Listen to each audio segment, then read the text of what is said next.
Assalamualaikum warahmatullahi wabarakatuh. Apa kabar pemirsa? Berjumpa dengan saya, Klik. Kita akan berbincang-bincang mengenai hal-hal aktual yang terjadi di masyarakat kita, hal-hal yang viral yang ada di media sosial dengan pandangan yang luas, cerdas, ilmiah, dan menarik tentunya. Bersama guru kita, Ustadz Adi Hidayat. Kita sapa dulu beliau.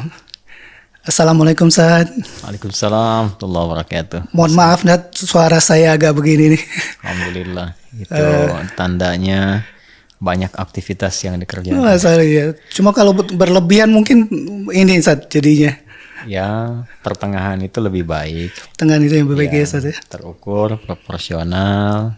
Tapi ya kadang-kadang juga sebagian kita menginginkan agar ada percepatan dalam capaian-capaian tertentu. Iya. Sehingga tidak melihat secara proporsional tentang 3 bagian tubuh kita juga yang mesti mendapatkan haknya secara utuh. Tubuh kita punya hak, Ustaz. Iya. Masya Allah. Ya, inna jasadaka 'alaika haqqun, dan sungguh tubuhmu pun pada dirimu memiliki hak. Ya. Demikian kan pesan yang tersambung pada Rasulullah SAW. Iya. Jadi tubuh, akal, pikiran, roh itu masing-masing punya haknya. Tubuh itu memiliki hak untuk dapat nutrisi lewat makanan, penjagaan, kesehatan, olahraga. Karena itu banyak hadis berbicara tentang bagaimana mengonsumsi makanan yang menyehatkan, kan? Kemudian tentang berolahraga yang teratur dan terukur. Lalu banyak juga ayat dan hadis yang meminta kita bahkan motivasi untuk memberikan nutrisi pada akal pikiran. Lewat tafakkur, tadabbur, tadzakur, analisis, kan? Proses merekonstruksi sesuatu dari sisi pemikiran, ya, mencerna dan seterusnya. Kemudian roh juga. Nah, itu mesti dipenuhi nutrisinya. Karena roh itu sumber generator kehidupan itu. Ya, ketenangan ada pada roh, kegelisahan ada pada roh, dan yang menggerakkan akal serta tubuh bagian luar itu rohnya. Jadi kalau rohnya nggak dapat nutrisi, seperti fisiknya lemas, ya roh bisa lemah juga tuh. Dari situ nanti bisa ya sering gelisah, kan? Perasaan nggak nyaman dan mudah terkena penyakit, rentan. Ya, fisik kan bisa kena penyakit fisik, kan? Pusing, kena flu, sekarang ada virus. Kalau imunnya nggak kuat, kan? Virusnya cepat masuk. Nah, roh juga begitu. Kalau dia kurang nutrisinya, lemah, itu penyakit-penyakit jiwa, penyakit-penyakit roh bisa menyerang. Ya, menyerang kepada jiwa, karena roh kalau sudah masuk kepada fisik kan jadi jiwa, jadi nafas. Itu nyerang kepada nafasnya itu. Ria, iri hati, hasad, dengki, dendam, hikad gitu kan. Sum'ah, sombong, itu penyakit jiwa, penyakit hati semua itu. Yang penting sehat semua, terukur. Karena ya kita juga begitu kadang-kadang. Jadi ya mudah-mudahan semua Allah sehatkan, berikan kekuatan, kebaikan, dan harmoni dalam kehidupan. Mohon doanya, Ustaz, untuk bisa lebih sehat lagi nanti. Untuk semua, insya Allah. Jadi gimana? Apa yang mau kita bahas di pertemuan ini? Seru nih, Ustaz. Akhir-akhir ini ada berapa public figure yang mempunyai spirit doll, Ustaz. Boneka arwah. Iya, Ustaz. Jadi mereka memiliki betulnya boneka, Ustaz.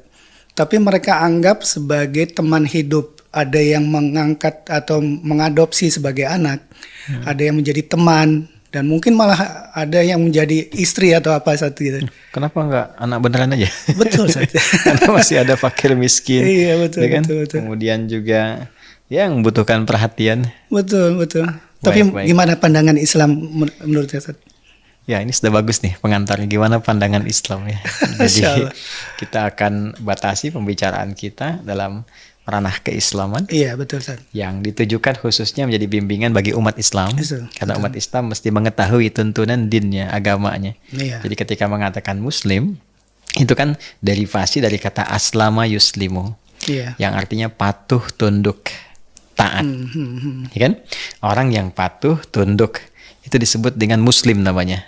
Aslama itu patuh, tunduk, orangnya disebut muslim. Bingkai ketaatan kepatuhannya itu disebut dengan Islam namanya. Jadi kalau orang sudah mengatakan saya muslim, saya pemeluk Islam, artinya dia sudah punya komitmen untuk mematuhi, menaati segala yang ada dalam ketentuan Islam. Jadi kalau Anda tadi tanyakan bagaimana pandangan Islam di dalamnya, maka pandangan ini akan mengikat bagi setiap orang yang memeluk Islam. Iya, iya. Dan sumbernya nanti kita akan temukan ya di referensi utama keislaman baik di Al-Qur'an ataupun hadis-hadis Nabi Muhammad SAW. Nah, jadi bagi umat Islam ini akan mengikat untuk diikuti, bagi non-muslim diperkenankan untuk mempelajari. Sehingga nanti dari situ iya ada keluasan wawasan dan bisa membangun toleransi yang proporsional sifatnya. Nah, jadi mengetahui nih, oh orang Islam begini pandangannya dan seterusnya. Baik, yang kedua kita mau bahas langsung ke hukumnya atau kita urai dulu nih dari struktur kalimat sampai menemukan hukum. Saya serahkan ke ahlinya. Baik, ini supaya lebih fokus, efektif dan efisien dalam pembahasan. Siap. Spirit doll atau boneka arwah ya. Iya. Kalau kita batasi di konteks ini, jadi bukan boneka-boneka yang lain, tapi lebih kepada terminologi boneka arwah seperti yang dipahami sekarang. Artinya kan kita definisikan dulu supaya jelas pembahasan, yaitu boneka yang dimaknai atau dipahami di dalamnya mengandung arwah tertentu. Yang dirawat, dipelihara sesuai dengan persepsi ya orang yang merawatnya atau istilah sekarang mengadopsinya. Iya. Baik dipahami sebagai misalnya adopsi anak kah atau pasangan kah seperti yang tadi Anda sampaikan. Ya, intinya adalah itu boneka dipahami mengandung arwah yang dirawat. Demikian ya. Betul. Supaya kita tidak bias dalam pemahaman atau pendefinisian terlebih dahulu. Karena di Islam itu punya tradisi. Membahas sesuatu punya tarif, punya definisi sehingga tidak melebar di luar apa yang dikaji. Iya. Baik.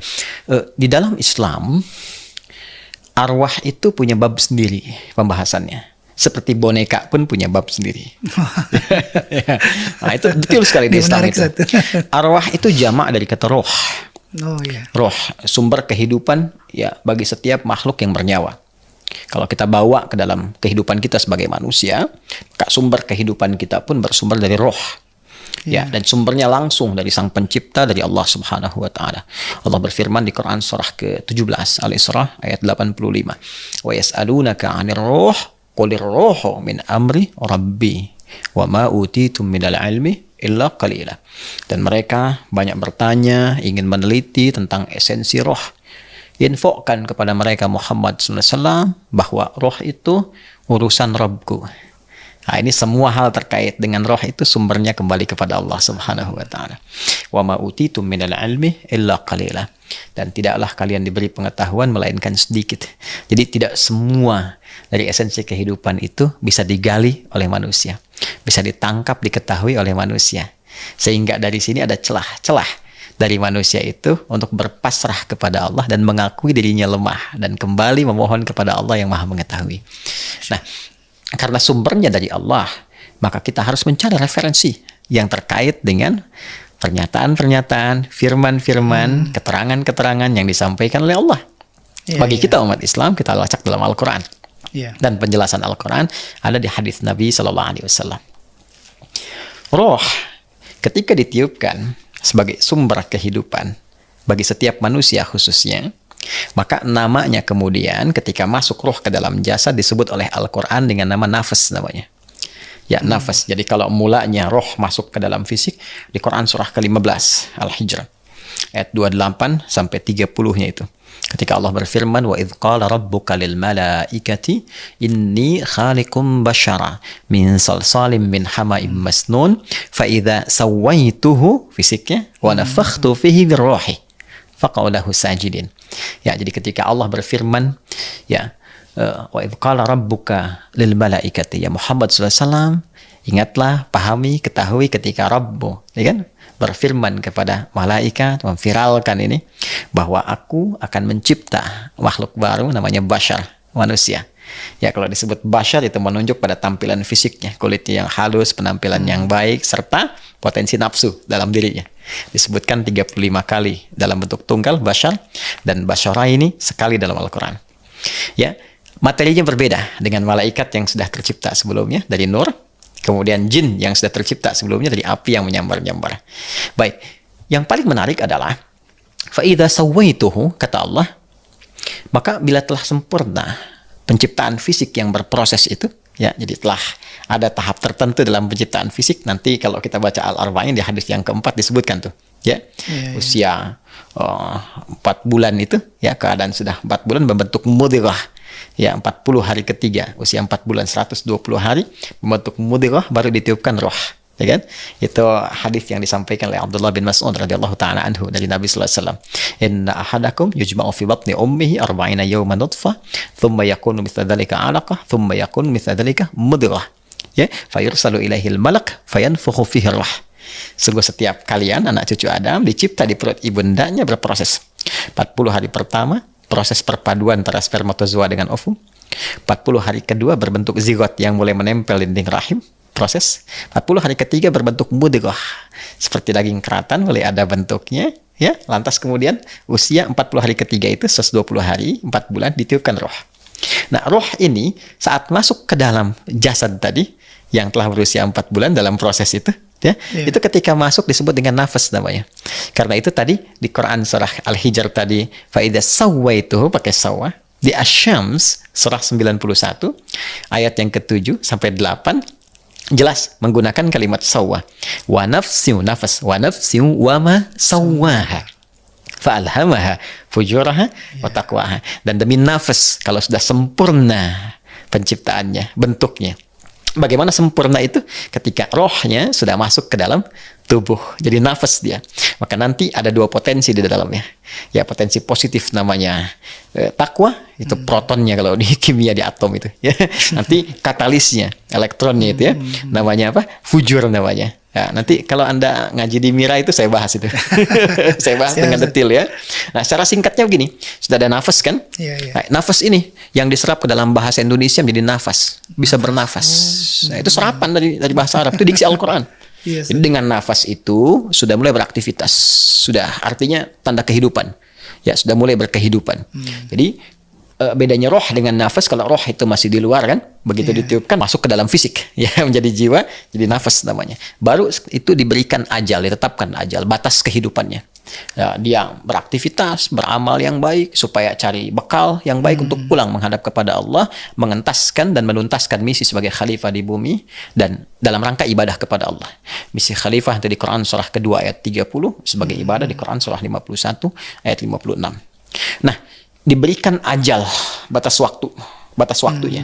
Itu di Quran surah ke-7 Al-A'raf ayat 34. Walikulli ummatin ajal. Setiap umat yang berkehidupan di bumi, bukan 1-2 orang saja, semua ya. Generasi berganti generasi, kan? Itu punya ajal, batas berkehidupan. Fa idza jaa ajaluhum la yastakhiruna sa'ata wa la yastaqdimun. Bila sudah tiba ajalnya, artinya batas kehidupannya selesai. Maka nggak bisa maju, nggak bisa mundur. Pas sesuai dengan waktunya dia pulang. Saat pulang itulah kemudian nafas keluar tuh, rohnya keluar. Cuma kan bedanya kalau ditiupkan masuk belum ada amalan kan, ya, masih bersih kan, belum ada apa-apa. Kalau sudah masuk kan digunakan beraktivitas tuh, ya. Ada yang masuk dari mata melihat, bisa yang baik, bisa yang nggak baik, gitu kan? Ya, ada yang didengar dari telinga, bisa yang baik, bisa nggak baik. Kan jadi bekal tuh ke dalam. Makanya yang masuk roh, yang keluar itu nafas. Bukan roh lagi namanya. Roh, tapi sudah dalam bentuk nafas. Maksudnya apa? Sudah ada bekal. Ya, makanya kalau dia netral kan keluar aja. Tapi kalau misalnya, ya nanti kita akan gali. Ya. Kalau dia baik, cepat kan. Kalau dia bermasalah, nah itu nanti ada keterangannya sendiri, ada detailnya sendiri. Inilah indahnya Islam, lengkap semua dibahas. Lengkap. Ya, karena itu di Quran surah ketiga Ali Imran ayat 185 itu nafas yang akan merasakan maut. Kullu nafsin dha'iqatul maut. Bukan kullu ruhin. Ya, dicabut roh, betul roh, dicabutnya roh, tapi kualitas dia sudah berubah menjadi nafas karena sudah berbekal amal di situ, sudah melekat bekal perbuatannya. Ya, nah, makanya kalau dia amalnya bagus, baik, kan saat beramal baik itu kita tenang kan, nyaman, kan? Makanya hatinya juga tentram. Hati yang tentram itu disebut dengan tumakninah namanya. Itmi'nan, itma'anna yatma'innu. Ya, dan cara menenangkan hati salah satunya dengan ibadah. dengan zikir. Quran surah 13 itu. Ya, ayat 28, ala bidzikrillah tatma'innul qulub. Makanya saat ibadah kita punya tumakninah. Salat yang tumakninah, ruku sampai tumakninah, sujud sampai tumakninah. Ya, maksudnya sampai hatinya merasa tentram, nyaman, aktivitas dalam ibadah. Nah, jiwa, nafas, kalau terus melakukan kegiatan yang baik, ibadah yang baik, sifat tumakninah yang banyak, nanti sifat tenang ini melekat kepada jiwa. Kalau sudah melekat jadi identitas jiwa yang tenang, maka disebut dengan mutmainnah namanya. Makanya ada istilah nafsu mutmainnah. Itu dari Quran. Surah ke-89. Ayat 27 sampai 30. Ya ayyatuhan nafsul mutmainnah. Irji' ila rabbika radiyatan mardiyah. Ya? Makanya kalau orang yang amalnya bagus, saat dicabut pun gambarnya tenang. Karena diperlihatkan tuh hasil kebaikannya.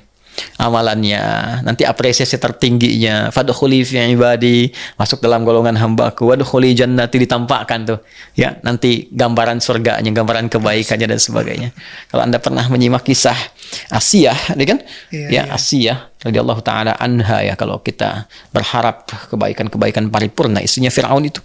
Ya, bagaimana beliau memohon kepada Allah saat diketahui keislamannya oleh Firaun dan diikat di tiang akan dieksekusi, dihukum tuh, disiksa, maka beliau mohon kepada Allah, kan diabadikan viral tuh di dalam Al-Qur'an kisahnya. Ya. Oh, ya Allah, mohon bangunkan untukku satu rumah di surga, gitu kan? Lalu ditampakkan tuh, wa najjini min fir'auna wa amalihi, ya, dan mohon selamatkan aku dari kekejaman Firaun nih. Jadi sebelum dilakukan hukuman itu diwafatkan oleh Allah, tapi ditampakkan dulu surganya. Ya, di ujung hidupnya tuh. Ya, saking nyamannya sambil tersenyum sampai Firaunnya murka. Ini perempuan katanya mau disiksa malah ketawa. Dan wafat itu dengan jaminan surganya dan abadi dalam Al-Qur'an kisahnya. Ya, jadi saya ingin katakan lu tentang roh, perjalanan bagaimana roh, gitu kan? Arwah diketahui. Nanti sebaliknya orang yang bermasalah juga pulangnya jadi persoalan juga. Nah, tapi setelah meninggal ini, artinya meninggal tuh meninggalkan jasadnya, ya, meninggalkan alam dunia ini. Nah, dia nanti berpindah. Pindah kemana? Ke tempat antara batas dunia dan akhirat, disebut dengan barzakh. Barzakh itu pemisah namanya. Ya, pemisah. Ya, keadaan perpisahan sekat yang memisahkan antara dunia dengan akhirat dan tidak bertemu dunia dengan akhirat, itu sekatnya, pisahannya disebut dengan barzakh. Ya, dinding imajiner, pembatas yang tidak tampak, ruang waiting room istilahnya, ruang tunggu. Ya, tapi kita nggak bisa lihat karena dimensinya berbeda. Ya, kalau Anda lihat di laut itu kan ada dua air, aliran itu kan, dua aliran sungai yang bertemu, bainahuma barzakhul la yabghiyan, kalau di surah Ar-Rahman itu, ya kan nggak kelihatan tuh batasnya, cuma yang ini nggak bisa masuk ke sini, yang ini nggak bisa masuk, bahkan ikannya pun nyampe sini balik lagi.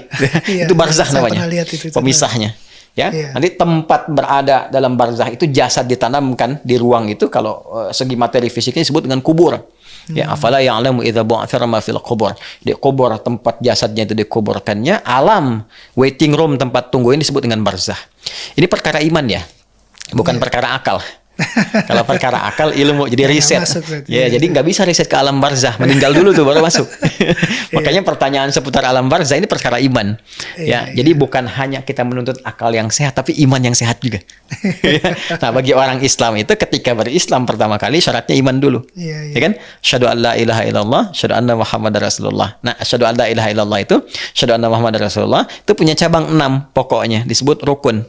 Ya, rukunnya disebut dengan iman, rukun iman namanya. Ya, nah, jadi kalau kita bicara tentang itu, seorang masuk Islam syahadat disebutnya beriman, makanya panggilannya ya ayyuhalladzina amanu. Ya, jadi iman didahulukan dibandingkan dengan apa? Akal. Nah, dengan akal. Jadi kalau ada yang belum bisa dilogikakan dengan akal, diimani dulu, nanti hikmah datang membimbing akal. Baik, jadi ketika masuk ke alam barzakh itu, dikuburkan jasadnya, alam kubur, masuk alam barzakh, waiting room. Ya, maka semua yang terkait dengan roh itu berada di situ. Nggak ada istilah gentayangan. Jadi Islam tidak mengenal roh gentayangan. Yang ada kumpul semua di alam barzakh. Ya, menyelesaikan persoalan alam kubur dulu. Jadi jasadnya dikuburkan, ya kan? Di makbarah, di kuburan, ya, afala ya'lamu idza bu'thira ma fil qubur. Ayat Al-Qur'an menyampaikan demikian, ya kan? Dikubur jasad dan berada di alam yang disebut dengan barzakh namanya, pemisah antara dunia dengan akhirat. Tapi bukan di kuburan itu ya, Ustaz ya? Nanti Anda masuk dulu ke situ baru diketahui itu. Jasadnya kan dikuburkan, selesai jasad dikubur. Nah, alam tentang kubur, alam kubur itu namanya barzakh. Alam pemisah gitu ya. Keadaan dalam kubur tentu berbeda dengan keadaan kita sekarang. Ya, Iya, ya dimensinya berbeda. Kalau ingin tahu ya silahkan nanti pas ada di dalamnya sesuai ajal tadi. Ya. Iya, Ustaz. Nah, di alam barzakh ini pun, alam kubur, kita masih mendapatkan keterangan informasinya. Ya wajar kan, yang menciptakan kita, yang menciptakan semuanya, yang maha tahu kan. Jadi kalau kita mau tahu tentang itu harus bertanya kepada penciptanya. Anda bagaimana bertanya tentang pesawat pada orang yang tidak pernah membuat pesawat? Itu kan? Iya. Gimana tentang kokpit itu? Gimana bagian belakang pesawat? Gimana sayap pesawat? Bertanya pada orang yang nggak pernah tahu atau membuat pesawat kan nggak mungkin jawab. Betul, Kan? betul. Sekarang kita ingin mencari referensi tentang alam kubur, tapi pada orang yang nggak pernah tahu, ya kan? Tentang suasana itu, ya. Artinya apa? Kita memang harus mencari pada yang tahu, bukan pada orang. Karena nggak ada orang yang bikin tentang alam barzah. Nggak ada orang bikin ruang barzah, ruang kubur, nggak ada. Ya, yang membuat, mendesain semua dan sebagainya pencipta alam semesta. Ya kan? Alam ini ada kan karena ada penciptanya. Jadi kalau ada yang saya tidak meyakini alam kubur dan sebagainya, ya iya karena Anda nggak pernah belajar. Anda nggak pernah nanya pada yang menciptakan. Sekarang kalau kita bertanya pada sang pencipta, ya lihat firman-Nya. Di mana? Balik ke Al-Quran. Bagaimana suasana di alam kubur itu? Nah nanti di situ secara singkatnya digambarkan, diberikan oleh Al-Quran informasi kepada kita semua. Orang-orang yang baik, yang soleh, yang mulia, diberikan oleh Allah kenikmatan pendahuluan sebelum dia sampai ke akhirat nanti. Dimuliakan di dalamnya. Seperti kita temukan di Quran surah ketiga Ali Imran misalnya. Ayat 169 sampai 171. وَلَا تَحْسَبَنَّ الَّذِينَ قُتِلُوا فِي سَبِيلِ اللَّهِ أَمْوَاتًا بَلْ أَحْيَاءٌ عِنْدَ رَبِّهِمْ يُرْزَقُونَ. Jangan engkau duga orang-orang yang wafat, yang dia selama hidupnya mengabdikan dirinya berbuat baik di jalan Allah. Di jalan Allah itu pada hukum-hukum yang telah Allah tetapkan. Nih, lakukan ini, lakukan ini. Dia kerjakan itu. Jangan Anda duga ketika dia wafat begitu saja. Tapi diberikan kenikmatan inda rabbihim, di sisi Rabbnya. Inda rabbihim itu di barzah maksudnya. Ya, di alam barzah itu diberikan kenikmatan pendahuluan, ya, kebaikan-kebaikan, diberikan rezeki. Bahkan kalau kita ngaji di hadis ada detailnya keterangan Nabi itu. Diminta untuk istirahat, tunggu aja, sih, ya. Kemudian juga diringankan, dikonfirmasi keimanannya dengan ditanya oleh malaikat. Ada di hadis. Ini saya ada dua kitab hadis nih, ya. Yang pertama Sunan At-Tirmidzi ini. Saya yang punya yang ini yang simpel. Ini di Kitabul Janais, pembahasan tentang jenazah, nomor hadis 1072. Ya, kalau saya bacakan ya. Kitabul Janais ini nomor hadis 1072. Kalau nggak salah di kanan bawah itu. Nah, ada ini betul ya, kanan bawah nih. Sini. Ya. Ini kalau kita dapatkan qala haddatsana Hannada haddatsana Abdah an Ubaidillah an Nafi' an Ibnu Umar qala Rasulullah sallallahu alaihi wasallam Rasulullah SAW bersabda idza matal mayyitu, jika seseorang itu meninggal. Ya, jadi ada mayit itu beda. Kalau mayit itu CM, calon meninggal. Ya, Mas klik CM. Saya CM. Ya, itu pakai tasdid mayit. Kalau sudah meninggal tasdidnya hilang mayit. Ya idza matal mayyitu, jika seorang telah meninggal, urida alaihi maq'aduhu bil ghadati wal 'ashyi fa in kana min ahli al jannah fa min ahli al jannah wa in kana min ahli an nar fa min ahli an nar thumma yuqalu hadza maq'aduka hatta yab'atsaka Allahu yaumal qiyamah. Ya, akan dikonfirmasi saat di alam kubur itu. Jika dia memang termasuk orang baik, ahli surga, ini kan orang-orang mulia, maka arwahnya, jasadnya terjaga, arwahnya demikian ada di dalamnya, diberikan kemuliaan, dijaga, diminta istirahat, tunggu sampai nanti hari kebangkitan tiba, diberikan kenikmatan-kenikmatan seperti tadi di Quran surah ketiga Al Imran ayat 169 sampai 171. Bahkan di ayat itu jelas farihina bima atahumullahu min fadli ya wa yastabshiruna billadzina lam yalhaqu bihim min khalfihim alla khaufun alaihim wa lahum yahzanun. Mereka begitu gembira, senang mendapatkan janji yang hak tentang itu. Makanya kita harus berusaha untuk membuktikan. Kan meninggal juga kan? Yang salah, yang soleh sama-sama meninggal kan? Ya kan? Ya, kan nggak ada ruginya beramal soleh. Sama-sama meninggal. Nanti tinggal lihat buktinya setelah wafat itu. Ya kan? Makanya kita yakin kan dengan kehidupan alam kubur. Kalau nggak yakin, ngapain kita beramal sekarang? Ya, nanti setelah masuk ke alam kubur itu, saking gembiranya mereka berharap mengabarkan pada keluarganya. Berharap tuh. Tapi nggak bisa, karena dimensinya sudah beda. Makanya di situ menggunakan istabsyara yastabsyiru. Kalau masih bisa, basyara yuwasyiru. Nabi Muhammad semasa hidup diperintahkan menyampaikan kepada umatnya, sahabat yang masih hidup pada saat itu untuk beramal, beriman, beramal soleh supaya dijamin surga. Itu kalimatnya menggunakan basyara yubasyiru. Al-Baqarah ayat 25. Wa basyiril ladzina amanu wa 'amilus shalihat anna lahum jannatin tajri min tahtihal anhar. Tapi ini sudah masuk alam barzakh, di alam kubur, nggak bisa balik lagi. Arwahnya nggak bisa gentayangan, jasadnya nggak bisa naik lagi. Maka mereka berharap, kalimatnya berubah dari basyara jadi istabsyara. Mereka berharap untuk bisa nyampaikan, cepat beramal soleh supaya nggak nyesal. Karena nanti ada banyak yang menyesal. Laula akhartani ila ajal yang qarib fa asaddaqa wa akum minas salihin. Ya Rabb, berikan kesempatan sedikit aja untuk balik lagi. Pengen diisi amal soleh, pengen sempurna lagi. Tuh. Ya kan? Ini informasi valid loh dari Al-Qur'an. Dan Al-Qur'an men-challenge setiap yang meragukan, Quran di-challenge. Dari mana keraguannya? Ya, seperti apa tuduhan yang disampaikan? Kalau Anda merasakan ini meragukan atau misalnya keliru, coba di mana sisinya? Silahkan di-challenge. Ya. Atau bahkan datangkan yang semisal itu dari susunan katanya, kan, mukjizatnya, isinya dan sebagainya. Saya ingin teruskan. Jadi ini bagian pertama dalam Islam bahwa roh itu kalau sudah wafat, ya tempatnya di barzakh selesai. Jadi kita nggak kenal istilah gentayangan. Kalau dia baik diberikan kebaikan, dan yang baik ini punya harapan untuk menyampaikan kepada orang-orang keluarganya. Jangan meratapi, jangan bersedih. Kalau bisa cepat beramal dengan baik, gitu kan? Supaya kumpul di sini dalam kebaikan, dapat dari Allah segala kenikmatan. Tapi nggak bisa karena dimensinya beda. Makanya wa yastabsyirun. Tapi Allah yang Maha Kuasa menyampaikan itu karena Allah kan pencipta. Ya, Allah seakan mengatakan begini kan, ya, kepada kita. Kalau dalam bahasa kita kan menerjemahkan Al-Quran tadi, hei kamu nih, Mas Klik, ada hidayat nih, iya kan?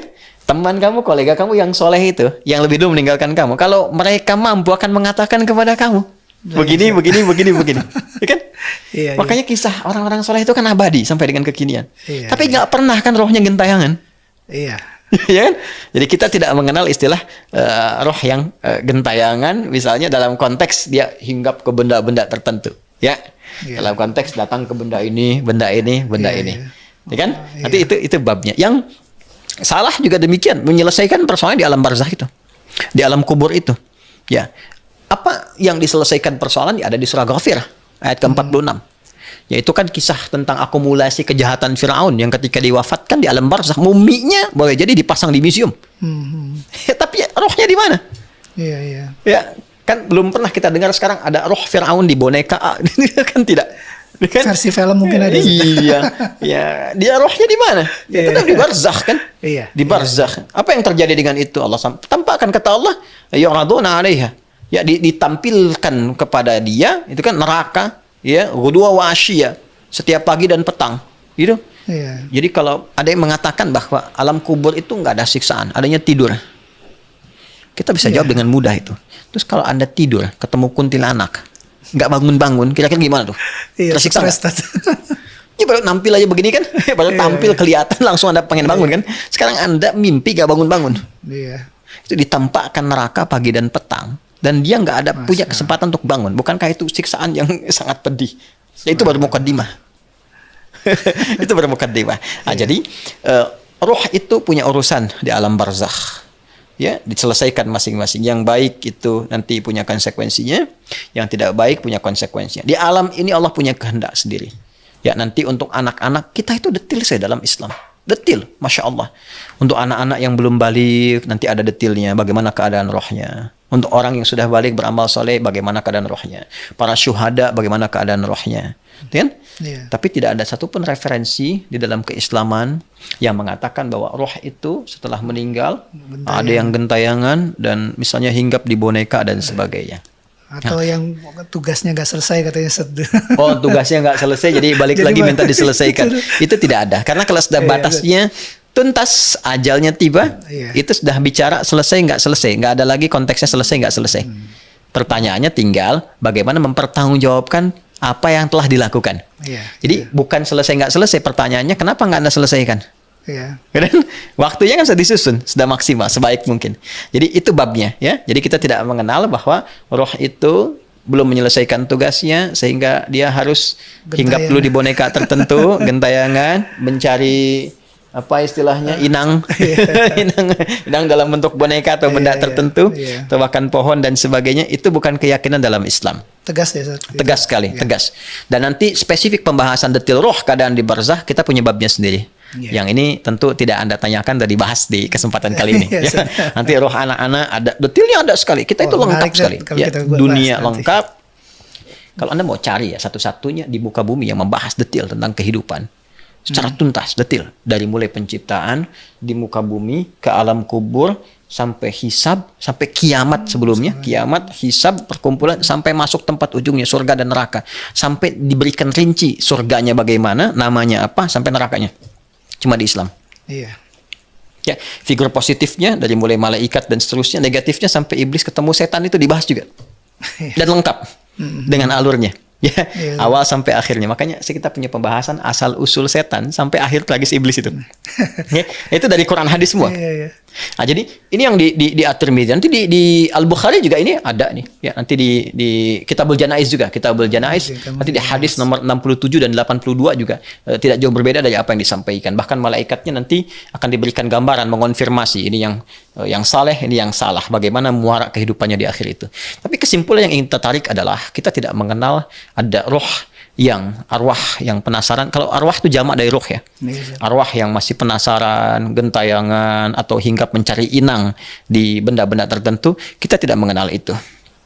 Yang menariknya Al-Quran menginformasikan jin yang justru punya peran, mengambil peran-peran. Ya, seakan-akan dia adalah rohnya si fulan yang kemudian bisa dipanggil, bisa datang melalui perantara kadang manusia-manusia tertentu yang dikenal dengan dukun, kahin. Sekarang dibagus-bagusin paranormal, kan? Itu kan pada nggak normal sebetulnya. Namanya macam-macam lah ya, namanya macam-macam. Tapi kan interaksinya dengan jin. Dan itu disinggung di Al-Quran, jangan salah. Di Quran surah 72 dengan namanya surah Al-Jin, ayat yang ke-6. Wa annahu kana rijalun minal insi ya'udzuuna birijalin minal jinni fazaduhum rahaqa. Dan ada ya sebagian manusia yang berkongsi tuh dengan jin, bersekutu. Ya, ada yang minta perlindungan sifatnya, yang uzun tuh bisa minta perlindungan. Ya, bisa berkomitmen sesuatu, harapan-harapan. Ya, kalau dalam bahasa kekinian yang kasus pesugihan misalnya, ya kan? Atau misalnya pengen sesuatu ya dilancarkan ini, bahkan ada yang mencoba hubungan dengan jin dan seterusnya. Ya, kata Al-Quran fazaduhum rahaqa, itu nggak nambah apa-apa kecuali kerugian, kelelahan. Ya, apalagi rahaqa itu sesuatu yang ya tidak nyaman dah, menyengsarakan, tidak menambah apapun, jadi sengsaraan saja. Jadi kalau ada dipahami di boneka itu hinggap arwah dan sebagainya, dalam Islam itu penyimpangan. Ya, artinya menyimpang dari ketentuan-ketentuan Islam. Islam tidak memahami demikian. Yang ada boleh jadi jin. Ya, jin yang dipaksakan untuk hadir dalam boneka itu, yang dipahami kemudian sebagai arwah yang hinggap di dalamnya. Jadi kalau ada orang memelihara kemudian boneka, istilah sekarang diadopsi dengan pemahaman ada arwahnya, diberikan kemudian kelengkapan seperti manusia, dipakaikan sesuatu dan sebagainya, diperlakukan seperti manusia, itu sama dengan memperlakukan atau merawat jin di dalamnya. Jelas ya? Yes, Dan itu penyimpangan, menyimpang dari ketentuan-ketentuan Islam, karena Islam tidak memahami arwah masuk ke dalam boneka dan seterusnya. Bahkan kalau diteruskan, ya, diteruskan menjadi perkongsian di dalamnya, ya kan? Minta sesuatu dengan harapan ada ini, ada harapan kebahagiaan, ada harapan misalnya yang meningkat lagi pengen sukses jadi pesugihan, atau enggak pesugihan tapi dengan harapan mendatangkan kebahagiaan ini dan itu, kan ada komitmen itu, komitmennya kan ngasih sesuatu, dirawat di ini, nah, itu bisa jatuh ke syirik nanti. Ya, kalau dia mengharapkan dari situ sesuatu terjadi kepada dirinya, itu bisa syirik. Ya, karena itu dan tingkat tertingginya nanti ya syirik. Yang paling rendahnya pembuatnya saja itu diancam itu dalam hadis Nabi SAW itu. Ya, ketika dia pulang kepada Allah, kembali ke akhirat, dalam hisab dia itu ngeri sekali. Ya, sampai bahasa hadisnya mengatakan waman azlam, siapa orang paling zalim, ya, yang dia mencipta sesuatu seakan-akan dipahami seperti Allah menciptakan makhluk. Ya, itu kan boneka itu bukan makhluk hidup. Ya, itu orang-orang yang membuat seperti itu yang sengaja disiapkan bukan untuk kemainan anak-anak kecil ya. Dalam arti yang ditujukan seperti tadi tuh, boneka arwah dan sebagainya karena ingin mengharapkan sesuatu dan seterusnya, itu hisab orang pembuatnya, itu pembuatnya saja, itu hisabnya berat di hadapan Allah. Ya, apa di antara hisabnya? Langsung diperintahkan oleh Allah, tiupkan roh tuh ke situ. Ya, seperti engkau pernah pasarkan, pernah viralkan. Ya, hati-hati tuh yang menjual, itu awas tuh, yang membuat, yang menjual, yang mempromosikan, hati-hati, itu kena kena ancaman ketat dalam hadis itu. Dan hadisnya sahih. Ya, itu orang disebut orang paling zalim karena membuat sesuatu seakan-akan seperti ciptaan Allah. Itu akan langsung oleh Allah dimintai pertanggungjawaban. Dipaksa, tiupkan roh kepada apa yang kau telah buat itu. Ya, ketika dia tak mampu melakukan, dilemparkan ke dalam neraka yang tertinggi itu. Itu paling bahaya. Itu untuk umat Islam. Makanya tadi kita di awal dikatakan karena ini ada kaitan itu dengan akidah. Sedangkan akidah sifatnya ketat karena menentukan muara amal soleh itu. Apakah tetap menjadi soleh atau hangus dan menjadi salah. Kuncinya di akidah. Nah, karena itu yang paling penting. Tadi di awal kita katakan ini bagi umat Islam, ya kan? Nah, sepanjang kita mengatakan kita Muslim harus meyakini karena ini perkara iman. Ya, kita jaga betul tuh, jangan sampai terjebak pada yang demikian. Jadi sekali lagi kita tidak mengenal apa yang dinamakan dengan boneka arwah, yang arwah itu berada di dalamnya dan harus kemudian dirawat dan seterusnya. Tidak. Jelas itu adalah perbuatan yang terkait dengan penyimpangan, menyimpang dari ketentuan syariat, berpotensi kepada syirik, kan? Dan di dalamnya juga mengandung perkara-perkara yang terkait berkelindan dengan kehidupan jin dan seterusnya yang harus dihindari. Nah, pertanyaan terbesarnya sebetulnya begini. Apa sih yang menjadikan itu tren? Ya kan? Ya, sekarang kalau nalar kita sehat, kita kan berpikirnya begini. Kan masih ada manusia yang membutuhkan perhatian. Ya kan? Ada orang-orang yang kita katakan misalnya di bawah garis perhatian. Kalau bahasa undang-undang kan fakir miskin, ada anak-anak terlantar dan sebagainya. Itu yang sebetulnya ya logisnya bisa diadopsi. Ya, dengan proporsional, dengan hukum yang benar, dengan cara yang tepat, gitu kan? Itu yang diberikan pakaian, diberikan beasiswa untuk sekolah dan sebagainya. Yang memberikan respon tersendiri. Ada responnya, ada feedbacknya, ada doa mengalir, ada kehidupan yang dirasakan. Ya kan? Berarti ada sesuatu kan, tren apa sih yang menjadikan seperti ini? Nah, ini sesungguhnya kalau kita riset lebih jauh, ya kan? Ini kan persoalan-persoalan yang akarnya mengakar dari persoalan sosial kehidupan. Iya, Sir. Ya. Ya, dan kalau kita gali lebih jujur ke belakang ini, ya ada dua kan sumbernya. Satu, persoalan krisis ekonomi. Masih ingat tahun 1929 ada Great Depression itu? Iya. Zaman ya depresi tingkat keuangan dunia itu yang sedemikian jauhnya, kan berada dalam krisis yang sangat sulit, ya. Dalam kondisi itu kan orang-orang mencari gimana mendapatkan pemulihan kebutuhan ekonomi dan sebagainya. Pelampiasannya kemana? Salah satunya apa? Salah satunya dengan harapan mendapatkan bantuan, ya, dari makhluk halus, jin dan sebagainya, arwah. Sampai dulu muncul perkembangan jadi Nyi Blorong. Ya, itu kan visualisasi yang tadinya dari situ tuh. Ya, harapan-harapan untuk pesugihan, kan gambaran pesugihan. Setelah itu muncul lagi apa? Masih ingat jelangkung? Jelangkung gitu kan spirit doll yang masa tradisional. Versi tradisional yang jelangkung. Ya, jelangkung itu kan untuk yang laki-laki. Masih ingat gak? Memanggil jin. Cuma saya belum pernah coba. Datang tak diundang, pulang tak diantar, gitu kan? Datang tak diundang, pulang tak diantar. Kan tadinya dari gayung yang bekas batok kelapa itu disusun, ya kan? Kalau yang laki-laki ke situ, kalau perempuannya kan yang nini towok itu. Ya, masih ingat ya? Ya, itu kan sebenarnya spirit doll yang tradisional. Jadi sudah ada di masa lalu itu. Ya, nampak itu tuh dari akibat apa? Pertama itu dengan harapan karena tadi ada krisis ekonomi yang melanda. Kesulitan-kesulitan dari segi ekonomi sehingga ingin merasa jalan pintasnya ke sini. Kadang-kadang ingin mencari cara cepat untuk mendapatkan kedudukan, datang lewat pesugihan, datang memohon ke sini, konsultasi ke dukun, ke paranormal, ke macam-macam. Jalan yang ditempuh salah satunya berkongsi dengan jin. Kalau ke dukun kan udah pasti tuh, dukun tuh hubungannya, ya, koneksinya kan ke jin tuh arahnya itu. Dan jelas Quran dia sudah menyampaikan dan banyak kisah tentang itu. Nah, jadi sebetulnya spirit doll yang ada sekarang itu ya konteks modern dari yang jelangkungnya dulu, netowoknya dulu dan sebagainya. Cuma dirawat ya dengan persepsi-persepsi yang berbeda kekinian. Konsepnya bisa jadi itu. Sekarang Ustadz, bagaimana dengan orang yang kelihatannya dia sudah matang secara ekonomi? Iya. Tapi apakah matang secara psikologi? Iya, itu dia. Stres, tekanan tingkat tinggi, pergaulan dan sebagainya. Ya, merasakan butuh ketenangan ini dan itu dan sebagainya. Cuma barangkali untuk memenuhi kebutuhan tadi nih, stres, tidak tenang, gelisah, itu kan bawaannya roh. Allah sudah kasih nutrisinya nih. Ibadah, baca Quran, sholat, dengan harta, sedekah, infak, ketemu anak yatim dan sebagainya. Itu yang memberikan ketenangan.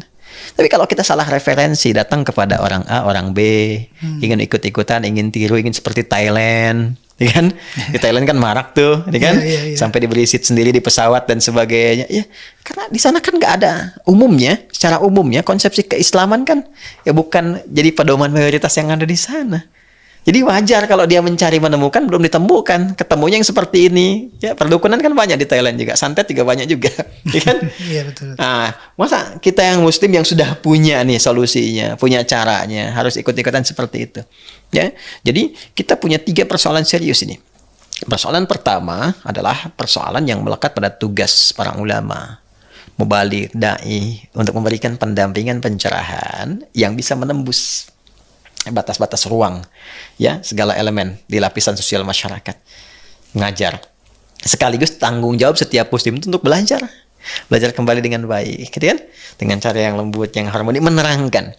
Boleh jadi yang tadi Anda katakan mengadopsi ini dan itu, spiritual dan sebagainya, mungkin karena ketidaktahuan, ya kan? Yang tidak tahu itu bukan dicaci kan, Iya betul. tapi diberitahu. Nah, inilah kita buat podcast untuk memberitahu, ya. Jadi kita sampaikan bagi seorang muslim ini tidak tepat, ya kan? Nah, yang tepat itu lakukan seperti ini. Ini tinggalkan karena resikonya terlalu tinggi. Resiko dunianya juga sudah nggak nyaman. Kalau baik-baik itu kan nggak akan jadi kontroversi, ya kan? Nah, tapi ketika ada persoalan jadi kontroversi. Ya, ketika disoal, dia berkomentar, berarti kan ada sesuatu yang belum selesai kan, belum tuntas kan, kontroversial.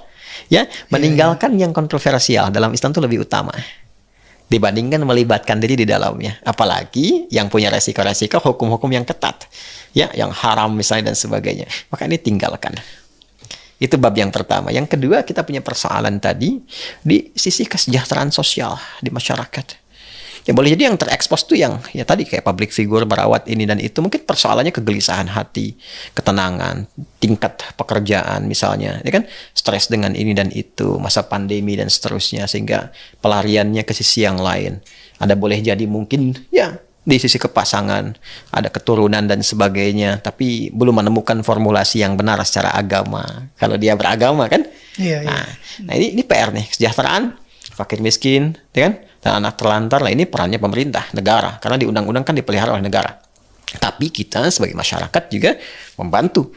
Ya, supaya apa? Supaya semua terkoneksikan jadi ringan dan baik. Makanya di Islam itu ada menyantuni anak yatim, ada zakat, ada infak. Ini kalau sudah disinergikan dengan baik, bagus babnya.